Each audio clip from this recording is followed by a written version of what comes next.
ठरलं तर मग या मालिकेच्या येणाऱ्या जबरदस्त एपिसोडमध्ये आपण खूप काही धमाकेदार बघणार आहोत। त्यासाठी तुम्हाला आजचा भाग हा संपूर्ण बघायचा आहे। चला तर मग व्हिडिओला सुरुवात करूया।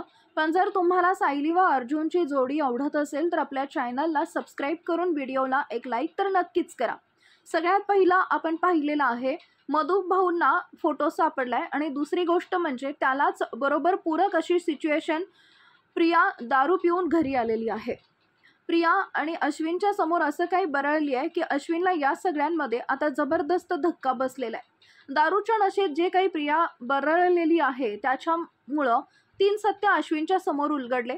महिपतच्या घरी जाऊन दारू पिणारी प्रिया, साक्षीच्या विरोधात खोटी साक्ष देणारी प्रिया आणि त्याच वेळेला त्याच रात्री झोपल्यावरती प्रियाच्या पायावरील नसलेलं तुळशीपत्र बघितल्यावर अर्जुन इकडं अश्विन तीन ताड उडालेला आहे आणि त्याच वेळेला मधुभाऊंनी केलेला फोटोचा खुलासा।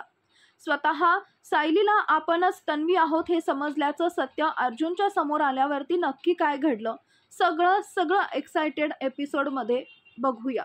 इकडे गुजभर दारू पिऊन दारू पीत बसलेली प्रिया गुजभर काय बाटलीभर दारू पिते आणि तरी सुद्धा या सगळ्यांमध्ये तिला समजत नसतं की आपण आता घरी कशानं जायचंय। आणि त्याच वेळेला इकडं आता ती पाहते नागराजकडे पाहते। काका काका मला सोडताय का, काका काका मला सोडताय का असं म्हणत या सगळ्यांमध्ये नागराजला ती बोलते। महिपत पण झोपलेला असतो। मग प्रिया विचार करत करत काहीही झालं तरी सुद्धा आपल्याला या सगळ्यांमध्ये आता लवकरात लवकर इकडून निघायला पाहिजे, कारण काही झालं तरी सुद्धा या सगळ्यामध्ये आता आपली घरी सगळे वाट पाहत असतील। प्रिया लडखडत निघेपर्यंत इकडे प्रियाच्या रूममध्ये मधुभाऊंच्या हातामध्ये फोटो सापडतो। पण सायलीचं लक्ष ज्या वेळेला दाराकडे जातं तेव्हा अडखळत येणारी प्रिया तिला दिसते। प्रिया लडखत आता इकडे आपल्या रूममध्ये येते आणि तोंड दाबून बसते, जेणेकरून आपल्या तोंडाचा वास आता कुणालाही यायला नको म्हणून प्रिया तोंड दाबून बसलेली असताना आता तिकडून अश्विन येतो। अश्विनला आज सर्जरी असते म्हणून अश्विनला जरा उशीर झालेला असतो। अश्विन येतो आणि तिच्या बाजूला बसतो। अजूनपर्यंत अश्विनला माहीत नसतं की या मुलीनं दारू पिलेली आहे आणि त्यामुळे लडखडत प्रिया आल्यावरती अश्विन तिच्या बाजूला येऊन बसतो। तोपर्यंत सायलीला चिंता वाटत असते, म्हणजे सायलीनं प्रियाला पाहिलेलं असतं।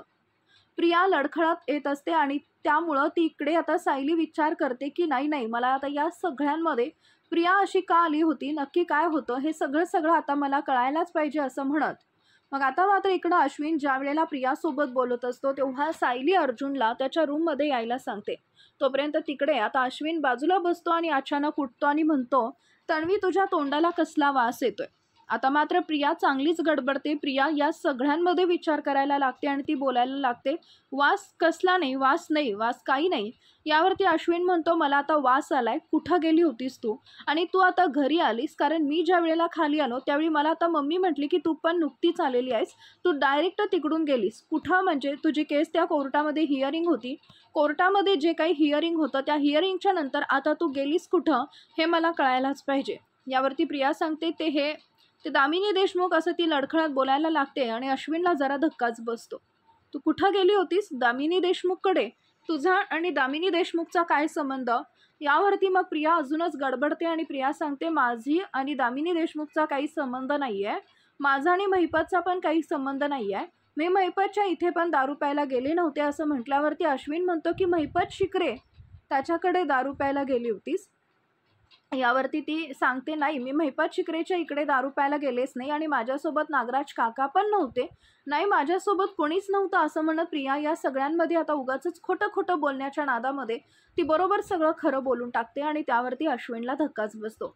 प्रिया म्हणते, अश्विन तू असं का बघतोस माझ्याकडे। अश्विन म्हणतो, तू दारू पितेस याच्यावरती माझा विश्वास बसलत नाहीये, मी या सगळ्यांमध्ये आता कधी दारूच्या स्पर्शाला एका थेंबाला स्पर्श केला नव्हता आणि त्यावेळेला मला माझी चूक कळली आणि तू काय घडलं म्हणून दारू पिली नाहीस, तन्वी मला तर विश्वास बसत नाहीये। आणि अर्जुन इकडे अश्विन स्वतःशीच विचार करायला लागतोय, हे काय आहे सगळं, खरंच मी जी तन्वी जी आता पाहिलेली आहे ती तन्वी आहे ही नाही आहे, काहीतरी गडबड घडलेली आहे असं म्हटल्यावरती अश्विन आता स्वतःशीच विचार करतो आणि काय नक्की खरं आहे हे तिच्याकडून काढूनच घेतलं पाहिजे। दारूच्या नशेत माणूस खोटं बोलत नाही आणि असं म्हणत असतानाच इकडे आता लगेच अश्विन तिला विचारायला लागतो, तू कुठं गेली होतीस बोल। यावरती ती सांगायला लागते, मी मामीकडे गेले होते, माझ्या बाबांच्या घरी. यावरती अश्विन म्हणतो ठीक आहे, मी आत्ताच काकांना फोन करून विचारतो. यावरती प्रिया सांगते नको नको अश्विन, माझं एक सिक्रेट आहे, ते सिक्रेट मी तुला सांगू का? बोल ना तू, कुणाला नाही ना सांगणार? यावरती अश्विन म्हणाला तो नाही सांगणार.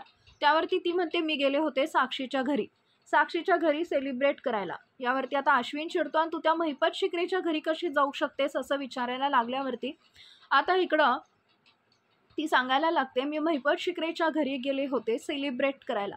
मी सेलिब्रेट करायला गेले होते आणि या सगळ्यामध्ये आता मला ना तिकडे दारू पिले असं म्हटल्यावरती अश्विन चिडतो. पण तुझा आणि त्यांचा काय संबंध? तू तिकडं जाण्याचं कारण काय? तर त्यावरती आता मला सांगायला लागतं प्रिया, मी जाण्याचं कारण म्हणजे मला या सगळ्यांमध्ये आता बोलावलं होतं पार्टीला. माझी साक्षी मैत्रीण आहे ना, तिच्या बाजूनं मी साक्ष दिली होती ना. आता ही 2 वाक्य अश्विनला जरा खटकतातच. अश्विन या सगळ्यांमध्ये विचार करायला लागतो की नक्कीच काहीतरी अशी गडबड आहे की ज्यामुळे या सगळ्यांमध्ये आता आपल्यापासून काही गोष्टी लपवत आहेत. ते काही नाही, या गोष्टींचा खुलासा झालाच पाहिजे. मग आता तो सांगतो तू झोपून जा, तू या सगळ्यांमध्ये काही जागत बसू नकोस असं म्हणत तो या सगळ्यांमध्ये प्रियाला झोपायला सांगतो. प्रिया झोपायचा प्रयत्न करत असते, पण अश्विनला या सगळ्यांमध्ये आता झोप येत नसते.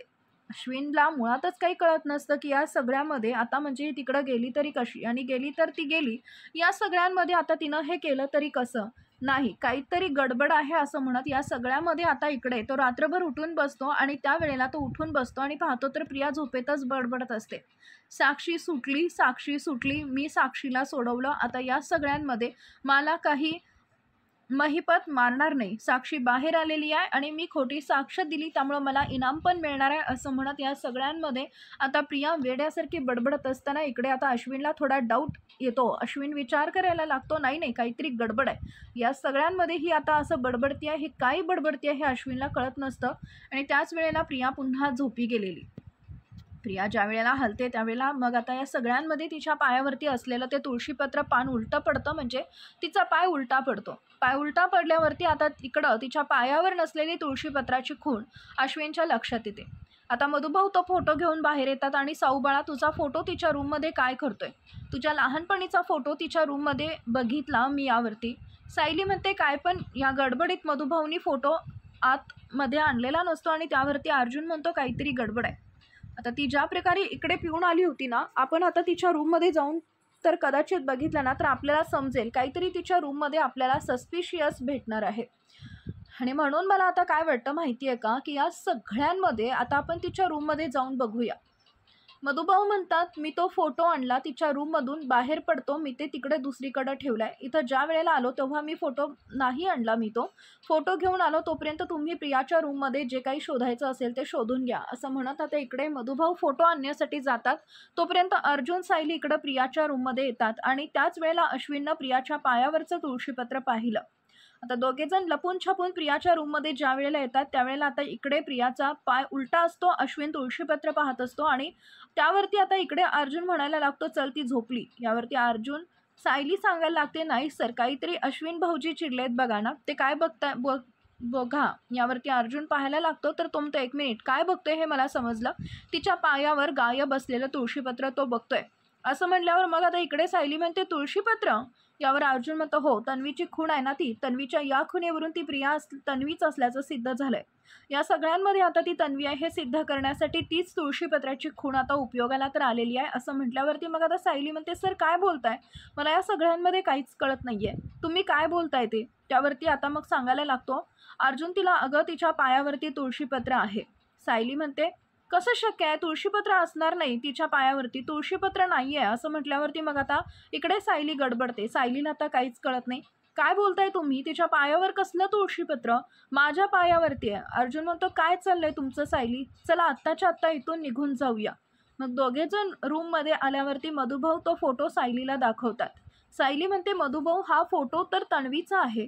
यावरती मधुभाऊ म्हणतात काय बोलतेस बाळा तू, हा फोटो तन्वीचा कुठून आलाय, हा फोटो तन्वीचा नाही तर हा फोटो तुझा आहे असं म्हणल्यावरती मग आता सायली म्हणते काय बोलताय मधुभाऊ, अर्जुनला काहीच गोष्टी कळत नाहीत. मधुभाऊ म्हणतात अगं हा तू ज्या वेळेला आश्रमात आलीस तेव्हाचा फोटो आहे. आता मात्र अर्जुन या सगळ्यांमध्येच अर्जुनला काही गोष्टींचा उलगडा व्हायला लागतो. तोपर्यंत अर्जुन आता मधुभाऊंना सगळी हिस्ट्री विचारून घेतो आणि अर्जुन मधुभाऊंना सांगायला लागतात आता खरा इतिहास मला कळायला पाहिजे, काय खरं आहे, काय इतिहास आहे तोपर्यंत कळत नाही. तोपर्यंत या सगळ्या गोष्टींमध्ये आता काही उलगडणार नाही.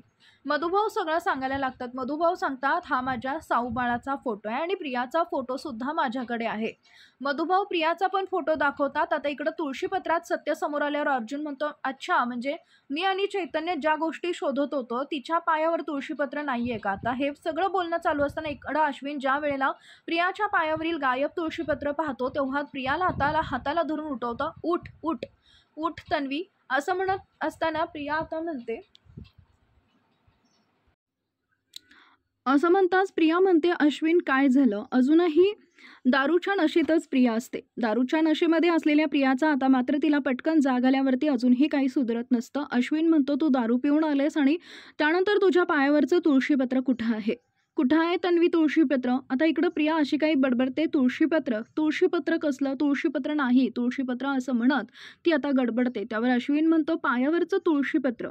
यावरती प्रिया सांगते, माझ्या पायावरती कसलं रे तुळशीपत्र? माझ्या पायावरती कसलंही तुळशीपत्र नाहीये. मी या सगळ्यामध्ये तुळशीपत्र का माझ्या पायावर ठेवेन? तर सायलीच्या पायावरती आहे. झालं. अर्जुनच्या समोर आता इकडं अश्विनच्या समोर आता सगळं सत्य आलेलं असतं. अश्विनच्या समोर सत्य आल्यावरती मग मात्र या सगळ्यांमध्ये अश्विन चांगलाच गडबडतो आणि प्रियाला म्हणतो, मग तुळशीपत्र कुणाच्या पायावरती आहे? यावरती ती सांगते, सायलीच्या पायावरती आहे. इकडं एकाच वेळेला दोन ठिकाणचं सत्य समोर येत असतात. प्रियाच्या डोक्यामध्ये दारू चढलेली असते. बरं, आता दुसऱ्या दिवशी ती बोलते की मी दारूच्या नशेत ते बोलले. तर मुळातच अश्विननं तुळशीपत्र पाहिलेलं असतं आणि त्यामुळं अश्विनला आता खोटं काही पचणार नसतं किंवा अश्विन कोणतंही खोटं पचवून घेणार नसतो. या सगळ्यामध्ये आता अश्विनच्या समोर सत्य असल्यामुळं सगळ्या गोष्टी अशा उलगडलेल्या असतात आणि अश्विन विचार करतो की नाही, काहीतरी गडबड आहे. मला सायली वहिनी आणि अर्जुन दादा सांगत होते, काहीतरी गडबड नक्कीच आहे. मला त्यांच्याशी बोललं पाहिजे असं म्हणत अश्विन ताबडतोब अर्जुनच्या सोबत बोलायला निघून जातो. प्रिया इकडे आता पुन्हा एकदा झोपते. तिच्या डोक्यावरती अजूनही ती दारूची नशा असते. तोपर्यंत अर्जुनला मधुभाऊंनी हे सत्य सांगितल्यावरती तो चैतन्यला बोलवतो आणि रात्रीच्या रात्री चैतन्यला घेऊन अर्जुन, चैतन्य आणि मधुभाऊ हे काका काकूंच्या आश्रमात निघतात. अश्विन सोबत चैतन्य म्हणजे अर्जुन सोबत बोलण्यासाठी आलेला असतो, पण तोपर्यंत चैतन्य सोबत अर्जुन बाहेर पडलेला असतो. अर्जुन, चैतन्य आणि आता मधुभाऊ ज्या वेळेला जुन्या आश्रमाच्या ठिकाणी म्हणजे ते जुनून आश्रम असतं तिथून ते डॉक्युमेंट नवीन आश्रमाच्या ठिकाणी हलवलेले असतात, ते डॉक्युमेंट आणायला येतात. चैतन्य म्हणतो, पण इतक्या रात्री यावरती मधुभाऊ म्हणतात, तुम्हाला माहित नाहीये ती तन्वी आहे. तिनं या सगळ्यांमध्ये खोटं सांगितलेला हा फोटो आहे, जो तन्वीचा नाही तो सायलीचा फोटो आहे. चैतन्य म्हणतो, काय आहे हे सगळं? यावरती मधुभाऊ म्हणतात, हा फोटो साहूबाळाचा आहे. साऊबाळा माझ्या आश्रमात आली होती तेव्हाचा हा फोटो आहे. असं म्हणत असताना अर्जुन म्हणतो, खऱ्या अर्थानं तन्वी या घरची सून झाली, ज्या अर्थानं ती पूर्ण आजीचं हे सत्य खरं झालंय. हे तिच्या समोर आणण्यासाठी रात्रीचा दिवस करून सगळं मी एकत्र आणेन. कारण उद्याच्या दिवसाला जर का प्रियाला हे सत्य समजलं आणि तिने पुरावे बदलण्याचा प्रयत्न केला, कारण ती ऐकत नाहीये या सगळ्यांमध्ये मला माहिती आहे. तिच्या पाठीशी कोणीतरी मोठा हात आहे आणि म्हणून ती इतकी उडते, असा अर्जुन या सगळ्यांमध्ये आता शोधायला सत्य निघालाय. इकडे अश्विन अर्जुनला भेटायला यायला निघाला आणि ज्या वेळेला अश्विन आता अर्जुनला भेटायला निघाला त्यावेळेला अर्जुन रूममध्ये नाहीये, पण सायलीसोबत त्याची भेट होते. सायलीसोबत भेट झाल्यावरती अर्जुन सर बाहेर गेल्यात असं म्हटल्यावरती तो म्हणतो, इतक्या रात्री सायली म्हणते काहीतरी पुरावे मधुभाऊंना सापडल्यात. यावरती अश्विन म्हणतो, वहिनी मला पण पुरावे सापडल्यात. असं म्हटल्यावर आता इकडे सायली म्हणते, काय झालं अश्विन? घडलेला प्रकार सांगतो. ताबडतोब सायली अर्जुनला कॉल करते, अर्जुन सर लवकर वरती या. अर्जुन म्हणतो, काय झालं? त्यावरती सायली म्हणते, असा प्रकार घडलाय. इकडं अश्विन भाऊजींनी पाय बघितलाय. अश्विन भाऊजींनी तिला नशेमध्ये बरळताना बघितलेलं आहे. ती सांगत होती की मी महिपत शिकरेच्या घरी गेले होते, मी स्वतः साक्षीला सोडवले. अर्जुन म्हणते, तुम्ही अश्विनला सांगा शांत हो, मी महत्वाचे पुरावे घेऊन तिकडे पोहोचतोय. आता ना प्रिया ना वाचणार साक्षी वाचणार ना महिपत वाचणार असं म्हणतो. तर मित्रांनो, आजचा हा भाग तुम्हाला कसा वाटला कमेंट करा. आपल्या चॅनलवर नवीन असाल तर सबस्क्राईब नक्की करा. धन्यवाद.